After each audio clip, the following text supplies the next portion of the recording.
लड़का गुम हो गया। बड़ा अमीर कबीर आदमी था और वो शख्स आप ही के बंगाल कोलकाता का था। आज भी वो आदमी जिंदा है, आज भी वो आदमी जिंदा है। बड़ा आदमी, पूरे बंगाल नहीं बल्कि पूरे कोलकाता की मस्जिद में उन्होंने इश्तिहार दे दिया, लेकिन फिर भी बेटा का पता नहीं मिल पाया। रो रो के बेहाल हो गया। किसी ने कहा कि तुमने तो बड़ी कोशिशें कर ली, बड़ी मेहनतें कर ली, मेरा पीर भद्रक में रहते हैं, जरा उनकी बारगाह में पहुंचकर उन्हें आजमा तो लो, उन्हें देख तो लो।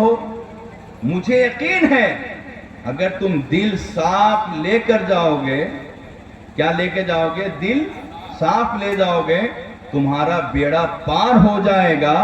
गंदा दिल लेके जाओगे तो और बड़ा काला कौवा हो जाओगे। मरता क्या नहीं करता। सरकारे मिल्लत के दरबार में पहुंचा, सरकारे मिल्लत के कदमों पे गिर गया और कहा कि सरकार, मेरी औलाद गुम हो गई है और मैं यहीं से अपने औलाद लेके जाऊंगा। बेटा गुम हुआ है कलकत्ता में, लेकर कहां से जाएगा? ये बेवकूफी वाली बात नहीं है क्या? हैं? सरकारे मिल्लत के कदमों पे गिर गया। सरकारे मिल्लत ने देखा कि ये मानता नहीं है। सरकारे मिल्लत जज्बात में आए, खूने गौस अपना फैज दिखाना शुरू किया। उसके सर पे हाथ रखकर कहा कि आंख बंद कर लो। उसने आंख बंद कर ली। सरकार मिल्लत ने कहा, अब तू देख तेरा बेटा कहां है। आंख बंद करके देख रहा है, कलकत्ता की एक गली में पान की दुकान पे बैठकर उसका बेटा अपने बाप को पुकार पुकार के रो रहा है, जारो कतार रो रहा है। वो कह रहा है, सरकार, मैंने अपने बेटे को देख लिया है, पान की दुकान में बैठकर मुझे याद करके रो रहा है। सरकार मिल्लत ने कहा, ढंग से पहचान ले, अच्छे से पहचान ले, ठीक से पहचान ले। उसने कहा, सरकार मैंने पहचान लिया।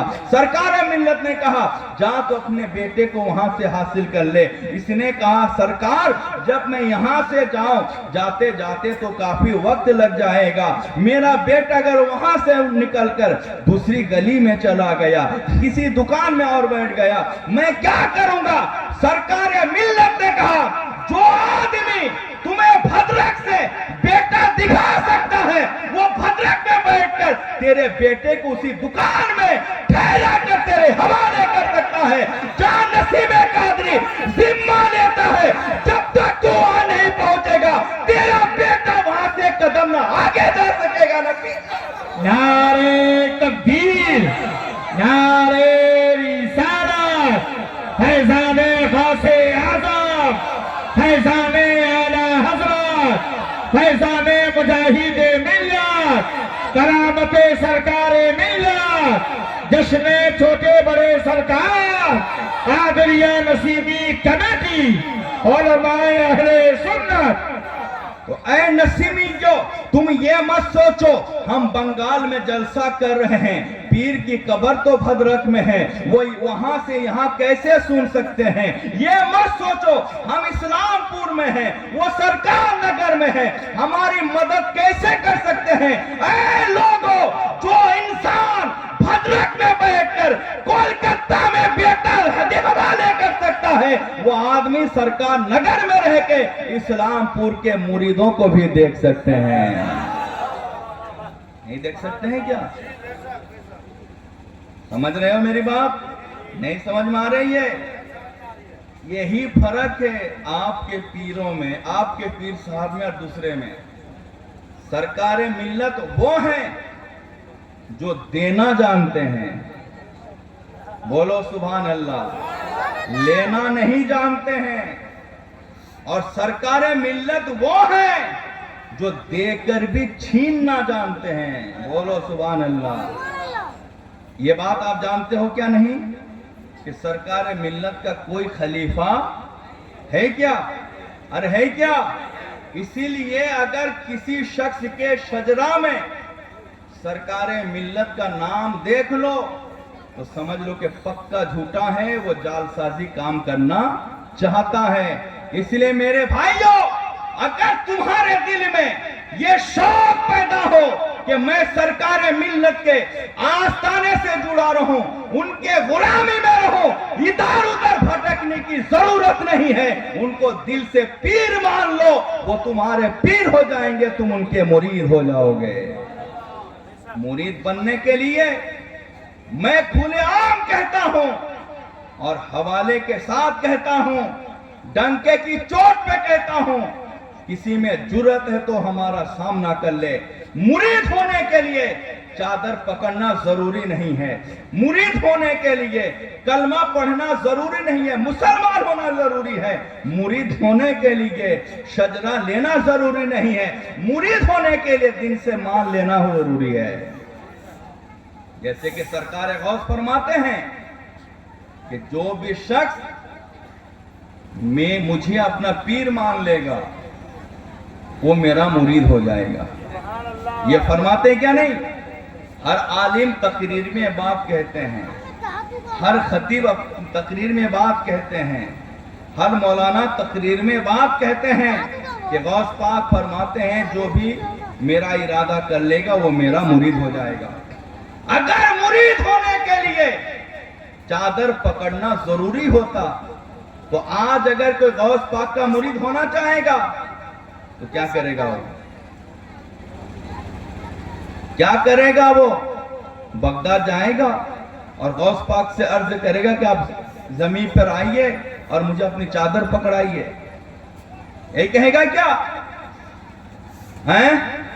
बल्कि क्या कहेगा कि सरकार आप मेरे पीर, में आपका मुरीद। गौस पाक कहेंगे मुझे कबूल है। समझ गए क्या नहीं? ताजदार अहले सुन्नत हुजूर मुफ्ती आज़म हिंद रदियल्लाहु ताला अन्हु, एक बार आप एक कोने पे बैठ गए, कयामत तक जितने लोग आपके सिलसिले में मुरीद होना चाहते थे, यानी वो लोग जो मां के पेट में थे, यूं ही वो लोग जो अपने बाप के अभी नुत्फे में थे, उन सबों को भी आपने मुरीद बना लिया। उन सबों को भी आपने मुरीद बना लिया। किस किस को? जो जमीन पर थे और आपसे मुरीद होना चाह रहे थे, जो मां के पेट में थे लेकिन आपसे मुरीद होना चाह रहे थे, वो लोग जब भी मां के पेट में नहीं आए, बाप के सुल्ब में थे नुत्फा की शक्ल में, उनको भी आपने मुरीद बना लिया। तो मुझे बताओ, जो लोग बाप के सुल्ब में या मां के रहम में थे, बाप के सुल्ब और मां के रहम में रहकर मुफ्ती आज़म हिंद की उसने कैसे चादर पकड़ी थी? तो पता क्या चला? ये बात सरकार मुफ्ती आज़म हिंद के मुरीद मुफ्ती आबिद मिसबाही दामाज़िलहुल आली ने मुफ्ती आज़म हिंद के हवाले से लिखी हुई किताब में बात लिखी है कि कयामत तक जो लोग मुफ्ती आज़म हिंद से मुरीद होना चाहते थे, एक मर्तबा मुफ्ती आज़म हिंद ने उन सबों को अपना मुरीद बना लिया। तो मेरे भाइयों, तो ऐसे ही सरकार मिल्लत ने फरमाया कि जो मेरा मुरीद होना चाहे वो मेरे भाई की चादर पकड़ ले, वो मेरा मुरीद हो जाएगा। मफहूम क्या निकलता है? मफहूम ये निकलता है, ऐ मुझसे मोहब्बत करने वालों, कयामत तक जो लोग मुझसे मुरीद होना चाहते हैं, मैंने उन सबों को अपना मुरीद बना लिया। तो किसी ने आलमे तसव्वुर में पूछा कि फिर हम जानेंगे कैसे कि आपने किस किस को मुरीद बनाया है, किस किस को मुरीद नहीं बनाया है, कौन आपका मुरीद होगा, कौन नहीं होगा? तो सरकार मिल्लत ने वो रास्ता बताया, मैंने किसको मुरीद बनाया, कौन कयामत तक मुझसे मुरीद होगा, वो अगर जानना होगा तो मेरे भाई की जो भी चादर पकड़ता जाएगा, इस बात की दलील है कि मैंने भी मुफ्ती आज़म हिंद की तरह पहले से उनको मुरीद बना लिया है। अगर नहीं बनाता तो वो मेरे भाई की चादर नहीं पकड़ पाता। बदर जी समझ गए क्या नहीं? ये बदर जी जो पीछे बैठे हैं ना, ये भी चादर वाला मुरीद है। क्या वाला मुरीद है? यहाँ ये भी चादरी मुरीद है।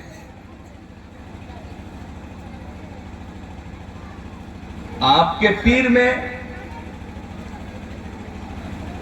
अच्छा में जो आदमी जिंदगी भर हमसे लिए नहीं तो उन और बल्कि दिए, तो हम तो उन्हीं के बारे कह सकते हैं जब यहां दिए तो महशर में भी देंगे, कब्र में भी करम करेंगे। और जो यहां हमारा मोहताज रहा, हमारे बगैर जिनका घर ही नहीं चला, हमारे बगैर जिनका बैंक बैलेंस ही नहीं बन पाया, फॉर्च्यूनर गाड़ी हमारे पैसे से जिसने खरीदा, हम कैसे जानेंगे कि वहां हमारे काम आएंगे? इसलिए मेरे भाइयों, देने वाले पीर पकड़ो। कैसे पीर पकड़ो? साथ में 4 चीजें भी देखो कि वो सुन्नी मुसलमान है कि नहीं है, वो आलिम है क्या नहीं है, उनको कहीं से खिलाफत है क्या नहीं है, और उनका सिलसिला हुजूर तक पहुंचता है क्या नहीं है। मैं यहीं पर एक बात खुल के कह देना चाहता हूं, पीर होने के लिए कितनी शर्तें हैं? 4। पहली शर्त क्या है? सुन्नी मुसलमान। नसीम सरकार सुन्नी मुसलमान थे कि नहीं थे? कैसे थे? आप कैसे जान लिए? आप कैसे जान लिए? सरकारे मिल्लत की सुन्नियत की सबसे बड़ी दलील यह है कि हिंदुस्तान की सरजमीं पे 45 से 50 मुनाजरा करने वाला सबसे बड़ा मुनाजिर यानी मुफ्ती मोतिउर रहमान मुज़्तर ने उलमा की एक बड़ी जमात के बीच ये ऐलान फरमाया था, सरकारे मिल्लत कल भी मुसलमान थे, आज भी मुसलमान है, ना कल कुफ्र था, ना आज उनका कोई कुफ्र साबित है, ना हो सकता है। जो इतने बड़े मुनासिर होकर उनके ईमान को साबित कर दे, किसी माँ के बेटे में इतनी जुर्रत नहीं कि उस फैसले को ठुकरा कर कोई फैसला पेश कर सके। मैं अगर फतवा दूं कि आप मुसलमान हैं, आपको इत्मीनान होगा क्या नहीं कि गुलाम हैदर साहब ने मुझे मुसलमान होने का फतवा दिया है। तुम्हारे अंदर जुर्रत है तो सामना करो। मुफ्ती मोतिउर रहमान अहले सुन्नत के उन मुफ्तियों में से एक है जो पूरे हिंदुस्तान के सबसे बड़े मुफ्ती मुनाजिर हैं।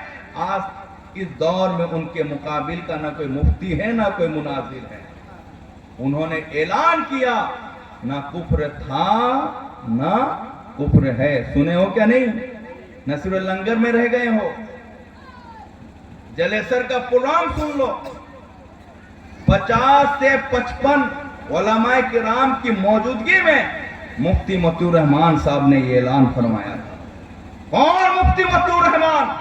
वो मुफ्ती मोतिउर रहमान जिनके नाम से वहाबियों को पाखाना आ जाता है, जिनके नाम से देवबंदी पेशाब कर देते हैं, जिनके नाम से वहाबी और कादियानी जैसे लोग थर-थरा कर गिर पड़ते हैं, उस शख्सियत ने इनके ईमान का ऐलान किया है। सुभान अल्लाह, बोलो सुभान अल्लाह। पीर के लिए कितनी शर्तें चाहिए? पहली शर्त क्या है? हैं? मुसलमान, सुन्नी मुसलमान प्रूफ हो गया ना? कहां पर हुआ? जलसर में हुआ, कहीं और नहीं हुआ।